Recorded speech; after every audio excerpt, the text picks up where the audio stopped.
ഇന്നത്തെ വീഡിയോ നമ്മൾ നോക്കാൻ പോകുന്നത് ICT തന്നെ ഒരു ഈസിയസ്റ്റ് എൻട്രി മോഡൽ. അതായത് നിങ്ങളൊരു ബിഗിനർ ആയിക്കോട്ടെ, ഇന്റർമീഡിയറ്റ് ആയിക്കോട്ടെ, നിങ്ങൾക്ക് മാർക്കറ്റിൽ ഈ ഒരു എൻട്രി മോഡൽ ഈസി ആയിട്ട് ഫൈൻഡ് ചെയ്യാൻ പറ്റും. നിങ്ങൾക്ക് എൻട്രി എടുക്കാൻ പറ്റും, സ്റ്റോപ്പ് ലോസ് വെക്കാൻ പറ്റും, ടാർഗറ്റ് വെക്കാൻ പറ്റും. അതിനെക്കുറിച്ച് ഈസി ആയിട്ട് നമ്മൾ ഇന്നത്തെ വീഡിയോയിൽ പഠിക്കാൻ പോകണം. ഓക്കെ, വീഡിയോയിലോട്ടോ. നമ്മൾ എടുത്തിട്ടുള്ളത് ഗോൾഡാണ്. ഗോൾഡിൽ 50 മിനിറ്റ് ടൈം ഫ്രെയിമാണ് നമുക്ക് ഇനീഷ്യലായിട്ട് വേണ്ട ടൈം ഫ്രെയിം. നമ്മൾ ഡെയിലി ബയേഴ്സ് ഈ ഒരു എൻട്രി മോഡലിൽ നമുക്ക് വേണ്ട. അതാണ് ഈ ഒരു എൻട്രി മോഡലിൻ്റെ സ്പെഷ്യാലിറ്റി. നമുക്ക് സാധാരണ നമുക്ക് എൻട്രി മോഡൽ നമ്മൾ എടുക്കുന്ന സമയത്ത് നമുക്ക് എന്ത് വേണം? ഡെയിലി ബൈസ് വേണം. ഡെയിലി ബൈസ് ആണ് എല്ലാവരും ഭയങ്കരമായിട്ട് സ്ക്രൂ ചെയ്തിരിക്കുന്ന സംഭവം. എല്ലാവർക്കും ഡെയിലി ബൈസ് ചിലപ്പോൾ ഹൈ ടൈം ഫ്രെയിം വ്യൂ ചിലപ്പോൾ കിട്ടണമെന്നില്ല. ബിഗിനർ ആയിട്ടുള്ളവർക്ക് ഹൈ ടൈം ഫ്രെയിം വ്യൂ ചിലപ്പോൾ പെട്ടെന്ന് കിട്ടിയെന്ന് വരില്ല. അപ്പോൾ ബിഗിനർ ആണെന്ന് ഉള്ള ഒരു നിലയ്ക്ക് നിങ്ങൾക്ക് ഈസി ആയിട്ട് ഐഡൻറ്റിഫൈ ചെയ്യാൻ പറ്റുന്ന ഒരു എൻട്രി മോഡലാണ് ഈ ഒരു എൻട്രി മോഡൽ. അതായത് നമുക്ക് ഇനീഷ്യലി 50 മിനിറ്റ് ടൈം ഫ്രെയിം മാത്രം മതി. അത് നമുക്ക് ഹൈ ടൈം ഫ്രെയിമിൻ്റെ വ്യൂ ആവശ്യമില്ല. ആ 50 മിനിറ്റ് ടൈം ഫ്രെയിമിൽ നമുക്ക് എന്താ ആദ്യം അനലൈസ് ചെയ്യേണ്ടത്? ആദ്യം 50 മിനിറ്റ് ടൈം ഫ്രെയിം എടുക്കുക. 50 മിനിറ്റ് ടൈം ഫ്രെയിമിലെ ലിക്വിഡിറ്റീസ് നമ്മൾ ഐഡൻറ്റിഫൈ ചെയ്യണം. അതായത് ഇതൊരു കൺസോൾട്ടേഷൻ റേഞ്ചിലാണ് ഇപ്പോൾ മാർക്കറ്റുള്ളത്. അതായത് ഈ ഒരു ഭാഗം കൺസോൾട്ടേഷൻ റേഞ്ചിലാണ് ഉള്ളത്. അപ്പോൾ ഈ ഒരു കൺസോൾട്ടേഷൻ റേഞ്ചിലെ ഒരു ഹൈയും ഒരു ലോയും നമ്മൾ മാർക്ക് ചെയ്തിടണം. അതായത് ഈ ഒരു ഹൈയും മാർക്ക് ചെയ്തിട്ടു, ഈ ഒരു ലോയും മാർക്ക് ചെയ്തിട്ടു. അപ്പോൾ എന്നിട്ട് നമ്മൾ എന്ത് ചെയ്യണം? എന്നിട്ട് നമ്മൾ മാർക്കറ്റിൽ വെയിറ്റ് ചെയ്യണം. എന്തിനു വേണ്ടിയിട്ടാണ് നമ്മൾ വെയിറ്റ് ചെയ്യേണ്ടത്? മാർക്കറ്റ് ഏതെങ്കിലും സൈഡ്, അതായത് ഹൈയിലൊരു ലിക്വിഡിറ്റി അല്ലെങ്കിൽ ലോയിലൊരു ലിക്വിഡിറ്റി, ഈ ഒരു രണ്ടിൽ ഏതെങ്കിലും ഒരു ലിക്വിഡിറ്റി മാർക്കറ്റ് ആദ്യം സ്വീപ്പ് ചെയ്യുന്നുണ്ടോ നമ്മൾ നോക്കണം. ഓക്കെ, നമുക്ക് ഈ ഒരു എക്സാമ്പിളിൽ നമുക്ക് ഏതാ സ്വീപ്പ് ചെയ്തിട്ടുള്ളത്?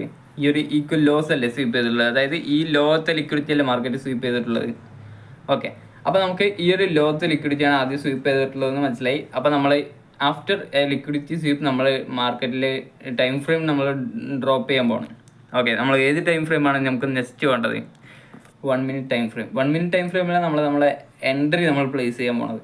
ഓക്കെ, നമുക്ക് എങ്ങനെ വേണം എൻട്രി പ്ലേസ് ചെയ്യണമെന്നുണ്ടെങ്കിൽ? നമുക്കൊരു ബൈ സൈഡിലോട്ട് നമുക്കൊരു എൻട്രി വേണമെന്നുണ്ടെങ്കിൽ നമുക്ക് എങ്ങനെ വേണം പ്ലേസ് ചെയ്യണമെന്നുണ്ടെങ്കിൽ നമുക്ക് മാർക്കറ്റിൽ after liquidity sweep 1 minute time ഫ്രെയിമിൽ നമുക്കൊരു ബുള്ളിഷ് മാർക്കറ്റ് സ്ട്രക്ചർ ഷിഫ്റ്റ് വേണം. അതിവിടെ സംഭവിച്ചിട്ടുണ്ടോ നോക്കിയേ. അതായത് ഈ ഒരു ലിക്വിഡിറ്റി മാർക്കറ്റ് ഇവിടെ സ്വീപ്പ് ചെയ്തതിന് ശേഷം മാർക്കറ്റ് മേലോട്ട് ഒരു പുഷ് സംഭവിച്ചിട്ടുണ്ട്. ഈ ഒരു പുഷ് സംഭവിക്കുന്നത് ഈ ഒരു ഹൈ ബ്രേക്ക് ചെയ്തിട്ടാണ് പുഷ് സംഭവിച്ചിട്ടുള്ളത്. ഈ ഒരു ഹൈ ബ്രേക്ക് ചെയ്തത് എങ്ങനെയാണ് ബ്രേക്ക് ചെയ്തിട്ടുള്ളത്? With an FVG. ഈ ഒരു FVGയോട് കൂടി മാർക്കറ്റ് ഈ ഒരു ഹൈ ബ്രേക്ക് ചെയ്തിട്ടുണ്ട്. അതായത് മാർക്കറ്റിൽ ഡിസ്പ്ലേസ്മെൻ്റ് ഉണ്ട്, മാർക്കറ്റിൽ വോള്യൂം ഉണ്ട്. നമുക്ക് മനസ്സിലായി. അപ്പോൾ ആസ് സൂൺ ആസ് ഈ ഒരു FVGയിലോട്ട് മാർക്കറ്റ് ടാപ്പ് ചെയ്യുന്ന സമയത്ത് നമ്മുടെ എൻട്രി പ്ലേസ് ചെയ്തു. ഓക്കെ, ആൻഡ് ദെൻ നമ്മൾ സ്റ്റോപ്പ് ലോസ് നമ്മളിപ്പോൾ എവിടെ കൊണ്ട് പ്ലേസ് ചെയ്യും? ഈ ഒരു സ്വിംഗ് ലോയിൽ കൊണ്ട് പ്ലേസ് ചെയ്യും. നമ്മുടെ ടാർഗറ്റ് നമ്മളെവിടെ കൊണ്ട് പ്ലേസ് ചെയ്യും. ഇങ്ങനെ നിങ്ങൾക്ക് ഈസി ആയിട്ട് നിങ്ങൾക്ക് ടാർഗറ്റ് ജസ്റ്റ് പ്ലേസ് ചെയ്യണമെന്നുണ്ടെന്ന് വെച്ച് കഴിഞ്ഞാൽ നമ്മുടെ ഇനീഷ്യൽ ടാർഗറ്റ് ഈ ഒരു ഹൈയിൽ കൊണ്ടുപോയി പ്ലേസ് ചെയ്യുക. കാരണം ഈ ഒരു ഹൈ ഏതാ? നമ്മുടെ 50 മിനിറ്റ് ടൈം ഫ്രെയിമിൽ ആ ഒരു റേഞ്ചിൻ്റെ ആ ഒരു ഹൈ ആണ്. അതായത് ആ ഒരു സ്വിംഗ് ഹൈയും സ്വിംഗ് ലോയിലും നമ്മൾ വരച്ചിട്ടുണ്ടായിരുന്നു. ആ ഒരു ഹൈ ആണ് ഈ ഒരു ഹൈ എന്ന് പറയുന്നത്. ഇത് നമുക്ക് ഇനീഷ്യൽ ടാർഗറ്റ് ആയിട്ട് എടുക്കാം. അപ്പോൾ നമുക്ക് ലോങ് ടാർഗറ്റ് എടുക്കാൻ പറ്റുമോ? എന്തല്ലേ മാർക്കറ്റ് ഇനി മേലോട്ട് പോകുമോ എന്നുള്ള കാര്യം നമുക്ക് മനസ്സിലാക്കാൻ പറ്റുമോ? അതിന് നമുക്ക് ഇനീഷ്യലായിട്ട് നമ്മൾ എടുത്ത time frame 50 minute time frame അല്ലേ. അപ്പോൾ 50 മിനിറ്റ് ടൈം ഫ്രെയിം തന്നെ നമ്മൾ അഗെയിൻ എടുക്കുകയാണ്. 50 മിനിറ്റ് ടൈം ഫ്രെയിമിൽ നമ്മളിവിടെ അനലൈസ് ചെയ്യണം. എന്താണ് നമ്മളിവിടെ അനലൈസ് ചെയ്യേണ്ടത്? മാർക്കറ്റിൽ അൺഫിൽഡ് ആയിട്ടുള്ള FVGs മാർക്കറ്റിലുണ്ടോ? അതായത് 50 മിനിറ്റ് ടൈം ഫ്രെയിമിൽ ഫില്ല് ചെയ്യാത്ത FVGs ഉണ്ടോ നോക്കണം. കാരണം ഫില്ല് ചെയ്യാത്ത FVGയിൽ മാർക്കറ്റ് പോകാനുള്ള പ്രോബബിലിറ്റി കൂടുതലാണ്. മാർക്കറ്റ് അതൊരു ഇൻറ്റേർണൽ റേഞ്ച് ലിക്വിഡിറ്റിയാണ്. അതിവിടെ ഉണ്ടോ നോക്കിയാൽ നിങ്ങൾ 50 മിനിറ്റ് ടൈം ഫ്രെയിമിൽ കണ്ടോ? ഇവിടെ 50 മിനിറ്റ് ടൈം ഫ്രെയിമിൽ നമ്മൾ എടുത്ത് നോക്കിയ സമയത്ത് ഈ ഒരു FVG മാർക്കറ്റിലുണ്ട്. അപ്പോൾ ഈ ഒരു FVGനുള്ളിലോട്ട് പോകുന്ന നമുക്ക് മനസ്സിലായി. നമുക്ക് ഇനിയും മേലോട്ട് ടാർഗറ്റ് നമുക്ക് വേണമെങ്കിൽ പ്ലേസ് ചെയ്യാം. അത് നമുക്ക് higher time frame 1 day time ഫ്രെയിമിൽ നമുക്ക് എക്സ്പാൻഷൻ എങ്ങോട്ടാണെന്ന് മനസ്സിലാക്കിയാൽ നമുക്ക് പ്ലേസ് ചെയ്യാം. പക്ഷേ ഈ ഒരു എൻട്രി മോഡലിൽ നമുക്ക് അതിൻ്റെ ആവശ്യമില്ല. നമുക്ക് എന്താണ് നമ്മുടെ ഒരു എൻട്രി ഒരു ചെറിയ സ്റ്റോപ്പ് ലോസ് 1:2 ഓർ സംതിങ് അങ്ങനത്തെ ഒരു RR നമുക്ക് കിട്ടിക്കഴിഞ്ഞാൽ നമ്മൾ എക്സിറ്റ് ആവും. അങ്ങനത്തെ ഒരു സിമ്പിൾ എൻട്രി മോഡലാണ് ഇത്. നമുക്ക് ഇത് അക്യുറേറ്റ് ആണ്, വർക്കിംഗ് ആണ്. ഓക്കെ, ഈ ഒരു FVG 50 മിനിറ്റിൽ FVG നമ്മൾ എന്തുകൊണ്ടാണ് 50 മിനിറ്റ് എടുത്തത്? 50 മിനിറ്റിൽ FVG നമ്മൾ എടുത്തത് കാരണം ഇനീഷ്യലി നമ്മുടെ ഫ്രെയിം വർക്ക് നമ്മൾ ഏതിലാണ് നമ്മൾ ഐഡൻറ്റിഫൈ ചെയ്തത്? അതായത് 50 മിനിറ്റ് ടൈം ഫ്രെയിമിൽ ലിക്വിഡിറ്റി സ്വീപ്പ് അല്ലേ നമ്മൾ എടുത്തിട്ടുണ്ടായിരുന്നേ. 50 മിനിറ്റ് ടൈം ഫ്രെയിമിൽ ലിക്വിഡിറ്റി സ്വീപ്പ് എടുത്തുകൊണ്ടാണ് നമ്മൾ 50 മിനിറ്റ് ടൈം ഫ്രെയിം എടുത്തിട്ട് അവിടുത്തെ ഒരു FVG നമ്മൾ മാർക്ക് ചെയ്തിട്ട് അത് ഹയർ ടൈം ഫ്രെയിം എടുത്തു കഴിഞ്ഞാൽ നമുക്ക് കൂടുതലായിട്ടുള്ള പ്രോബബിലിറ്റിയും കൂടും. ഓക്കെ, 50 മിനിറ്റ് ടൈം ഫ്രെയിമിൽ ആ ഒരു FVG മാർക്ക് ചെയ്തിട്ടു. ആൻഡ് ദെൻ മാർക്കറ്റിൽ എന്ത് സംഭവിച്ചിരിക്കുന്നു നോക്കിയേ. മാർക്കറ്റ് നമ്മൾ എൻട്രി പ്ലേസ് ചെയ്തു, സ്റ്റോപ്പ് ലോസ് പ്ലേസ് ചെയ്തു, ടാർഗറ്റ് പ്ലേസ് ചെയ്തു, and then market straight go to that target. Okay, ഈ ഒരു എൻട്രി മോഡൽ നിങ്ങൾക്ക് ഈസി ആയിട്ട് മാർക്കറ്റിൽ ഐഡൻറ്റിഫൈ ചെയ്യാൻ പറ്റും. ഒരുപാട് കോംപ്ലിക്കേഷൻസ് ഇല്ല, ഡെയിലി ബൈസ് വേണ്ട, ഹയർ ടൈം ഫ്രെയിമിൻ്റെ ഓവർ കോംപ്ലിക്കേറ്റഡ് ആയിട്ടുള്ള അനലൈസിസ് നിങ്ങൾക്ക് ചെയ്യേണ്ട ആവശ്യമില്ല.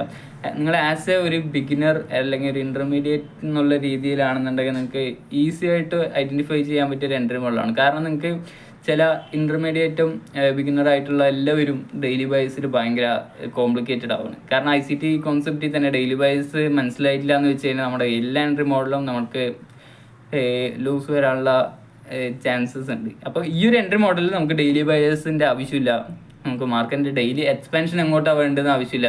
നമ്മളിവിടെ എന്താണ് നമ്മൾ ഈ അനലൈസ് ചെയ്യണത്, മാർക്കറ്റിൽ ലിക്വിഡിറ്റി സ്വീപ്പ് ചെയ്ത് കഴിഞ്ഞാൽ അടുത്ത ലിക്വിഡിറ്റി വരെ മാർക്കറ്റ് പോകും, അത് നമുക്കറിയാലോ. അപ്പോൾ നമുക്ക് ഏത് ടൈം ഫ്രെയിം എടുത്താലും ഒരു ലിക്വിഡിറ്റി മാർക്കറ്റ് സ്വീപ്പ് ചെയ്ത് കഴിഞ്ഞാൽ, ഒരു buy side liquidity market sweep ചെയ്ത് കഴിഞ്ഞാൽ മാർക്കറ്റിൻ്റെ നെക്സ്റ്റ് മൂവ് മാർക്കറ്റിൽ എങ്ങോട്ട് സംഭവിക്കുക, ഒരു സെൽ സൈഡ് ലിക്വിഡിറ്റി, അതായത് അല്ലെങ്കിൽ ഒരു സെൽ സൈഡ് ലിക്വിഡിറ്റി സ്വീപ്പ് ചെയ്ത് കഴിഞ്ഞാൽ ബൈ സൈഡ് ലിക്വിഡിറ്റിക്ക്, അങ്ങനെയായിരിക്കും മാർക്കറ്റ് മൂവ് ചെയ്യുക. അല്ലാന്നുണ്ടെന്ന് വെച്ച് കഴിഞ്ഞാൽ മാർക്കറ്റ് ഒരു ലിക്വിഡിറ്റി സ്വീപ്പ് ചെയ്തതിന് ശേഷം മാർക്കറ്റ് ഒരു FEGയിലോട്ട് മാർക്കറ്റ് മൂവ് ചെയ്യും. അങ്ങനെയാണ് മാർക്കറ്റ് മൂവ് ചെയ്യുക, അതാണ് മാർക്കറ്റ് സംഭവിക്കണുള്ളൂ. അത് നമുക്ക് ഈസി ആയിട്ട് ഐഡൻറ്റിഫൈ ചെയ്യാൻ പറ്റും. നിങ്ങൾക്ക് ഈ ഒരു ലിക്വിഡിറ്റി എന്നുള്ള ഒരു കോൺസെപ്റ്റ് മനസ്സിലായാൽ തന്നെ നിങ്ങൾക്ക് ഏത് എൻട്രി മോഡൽ എടുത്താലും നിങ്ങൾക്ക് ഈസി ആയിട്ട് മാർക്കറ്റിൽ പ്രോഫിറ്റബിൾ ആവാൻ പറ്റും. കാരണം പ്രോഫിറ്റബിൾ ആവാൻ പറ്റുന്നല്ല, നിങ്ങൾക്ക് ലിക്വിഡിറ്റി എന്നുള്ളൊരു concept, market after buy side liquidity sweep market goes to sell side liquidity, അത് നിങ്ങൾക്ക് മനസ്സിലാവും. അല്ലെങ്കിൽ വൈസ് വേഴ്സ, ആ സംഭവമാണ് മാർക്കറ്റിൽ റിപ്പീറ്റഡ് എൻ്റെ അഗൈൻ മാർക്കറ്റിൽ സംഭവിച്ചുകൊണ്ട് ഇരിക്കുന്നത്. ഓക്കെ, ഈ ഒരു കോൺസെപ്റ്റ് നിങ്ങൾക്ക് ആദ്യം മൈൻഡിൽ വെക്കുക. ലിക്വിഡിറ്റി മാർക്കറ്റ്, ഈ ഒരു ലിക്വിഡിറ്റി സ്വീപ്പ് ചെയ്ത് കഴിഞ്ഞാൽ അടുത്തത് മാർക്കറ്റ് എങ്ങോട്ടാണ് പോവുക, ഓപ്പോസിറ്റ് ലിക്വിഡിറ്റി, അതായത് വേറെ ഓപ്പോസിറ്റ് സൈഡ് ഏതാ ലിക്വിഡിറ്റി, മാർക്കറ്റ് അങ്ങോട്ടാണ് പോവുക. അത്രേ ഉള്ളൂ, സിമ്പിളാണ്. ഞാൻ അത് മുമ്പ് ലിക്വിഡിനെ കുറിച്ചൊരു വീഡിയോ ഇട്ടുണ്ടായിരുന്നു, അതിൽ ഞാൻ ക്ലിയറായി പറഞ്ഞു തന്നിട്ട് മാർക്കറ്റിൻ്റെ ഫ്യൂവലാണ്. മാർക്കറ്റ് ഇവിടുത്തെ ഓർഡേഴ്സ് ഫുള്ള് എടുത്തു കഴിഞ്ഞാൽ മാർക്കറ്റ് നെക്സ്റ്റ് ഓർഡേഴ്സൊക്കെ മാർക്കറ്റിൽ എവിടെ ഉള്ളത്, ഓപ്പോസിറ്റ് ലിക്വിഡിറ്റീസിലാണ് മാർക്കറ്റിൽ ഓർഡേഴ്സ് ഉള്ളത്. അപ്പോൾ മാർക്കറ്റ് ഈ ഓർഡേഴ്സ് സ്വീപ്പ് ചെയ്ത് കഴിഞ്ഞാൽ മാർക്കറ്റ് ആ ഒരു ഓർഡേഴ്സിന് നോക്കിയിട്ട് പോകുക. മാർക്കറ്റിന് ഫ്യൂവൽ വേണ്ടേ, ആ ഒരു ഫ്യൂവലിന് വേണ്ടിയിട്ടാണ് മാർക്കറ്റ് ആ 50 മിനിറ്റ് ടൈം ഫ്രെയിമിൽ ഈ ഒരു ലിക്വിഡിറ്റി സ്വീപ്പ് നമുക്ക് തന്നിട്ടുള്ളത്. ഓക്കെ, ഇങ്ങനെ നമുക്ക് അനലൈസ് ചെയ്ത് കഴിഞ്ഞാൽ മാർക്കറ്റ് കുറച്ചും കൂടി ഈസി ആയിരിക്കും. കാരണം ഈ ഒരു എൻട്രി മോഡലിന് നമുക്ക് ഏതൊരു എൻട്രി മോഡൽ എടുത്താലും നമുക്കൊരു ലിക്വിഡിറ്റി എന്നുള്ളൊരു കോൺസെപ്റ്റ് നമ്മുടെ മൈൻഡിൽ ഉണ്ടെന്ന് വെച്ച് കഴിഞ്ഞാൽ നമുക്ക് ഈസി ആയിട്ട് മാർക്കറ്റിനെ വ്യൂ ചെയ്യാൻ പറ്റും. നമുക്ക് ചില മിസ്റ്റേക്കുകൾ, ചെറിയ മിസ്റ്റേക്കുകൾ നമുക്ക് അവോയ്ഡ് ചെയ്യാൻ പറ്റും. ചെറിയ മിസ്റ്റേക്കുകൾ അവോയ്ഡ് ചെയ്യണതുകൊണ്ട് നമുക്ക് എന്ത് സംഭവിക്കും, നമ്മുടെ ലോസുകൾ നമുക്ക് പ്രിവെൻറ്റ് ചെയ്യാൻ പറ്റും. മാർക്കറ്റിൽ നമ്മൾ എത്ര പൈസ ഉണ്ടാക്കണം എന്നുള്ള എല്ലാ കാര്യം, നമ്മൾ എത്ര ലോസ് നമ്മൾ അവോയ്ഡ് ചെയ്യണം, നമ്മൾ ലോസ് വരുന്ന സമയത്ത് നമുക്ക് എത്ര നമ്മൾ നഷ്ടപ്പെടാണ്ടിരിക്കണം, ഇതിൽ ആരൊക്കെ സർവൈവ് ചെയ്യണമെന്നുള്ളതിലാണ് മെയിനായിട്ടുള്ള കാര്യം. ഓക്കെ, അല്ലാണ്ട് നമുക്ക് പ്രോഫിറ്റ് ഇപ്പോൾ ഒരു 4-5 ദിവസം നമ്മൾ അടുപ്പിച്ച് പ്രോഫിറ്റ് വന്നിട്ടുണ്ടാവും. ആ ഒറ്റ ദിവസം കൊണ്ട് നമുക്ക് ആ ഒരു എല്ലാ പ്രോഫിറ്റും നമ്മൾ നഷ്ടപ്പെടുത്തുകയാണെന്നുണ്ടെങ്കിൽ നമുക്കൊരു കൺസിസ്റ്റൻറ്റ് ട്രേഡറാണെന്ന് നമുക്ക് പറയാൻ പറ്റില്ല നമ്മുടെ. ഓക്കെ, നമുക്ക് ആ പ്രോഫിറ്റ് 4 ദിവസം പ്രോഫിറ്റ് കിട്ടുന്നുണ്ടെന്ന് വെച്ച് കഴിഞ്ഞാൽ നമ്മൾ പ്രോഫിറ്റബിൾ ട്രേഡർ അല്ല. ആ ഒരു ലോസ് വരുന്ന സമയത്ത് നമ്മുടെ ലോസ് നമ്മൾ കൺട്രോൾ ചെയ്ത് നമ്മളെ ആ ലോസിനെ കട്ട് ചെയ്ത് ആ ലോസിനെ മിനിമൽ ആക്കണതിനെയാണ് പ്രോഫിറ്റബിൾ ട്രേഡർ എന്ന് പറയുക. അതായത് 4 ദിവസം പ്രോഫിറ്റ് വന്നാലും 5-ാമത്തെ ദിവസം ഒരു ദിവസം ലോസ് വന്നു കഴിഞ്ഞാൽ ഓവറോൾ നമ്മുടെ അക്കൗണ്ടിലെ ആ പ്രോഫിറ്റുകൾ പോകാൻ പറ്റില്ല. അതിന് റിസ്ക് മാനേജ്മെൻറ്റ് ചെയ്യുക, നിങ്ങൾ സൈക്കോളജി മൈൻഡ് ചെയ്യുക, നിങ്ങൾക്ക് എന്താ നിങ്ങൾ ചെയ്യണമെന്നുള്ള ആ ഒരു നിങ്ങളുടെ കറക്റ്റ് പ്ലാൻ നിങ്ങൾ എക്സിക്യൂട്ട് ചെയ്യുക, അത്രമാത്രം ചെയ്താൽ മതി. ഓക്കെ, இந்த വീഡിയോ പറഞ്ഞാൽ മനസ്സിലായെന്ന് വിചാരിക്കണം. അടുത്ത വീഡിയോ കാണുന്നവരെ ഓക്കെ, ബൈ.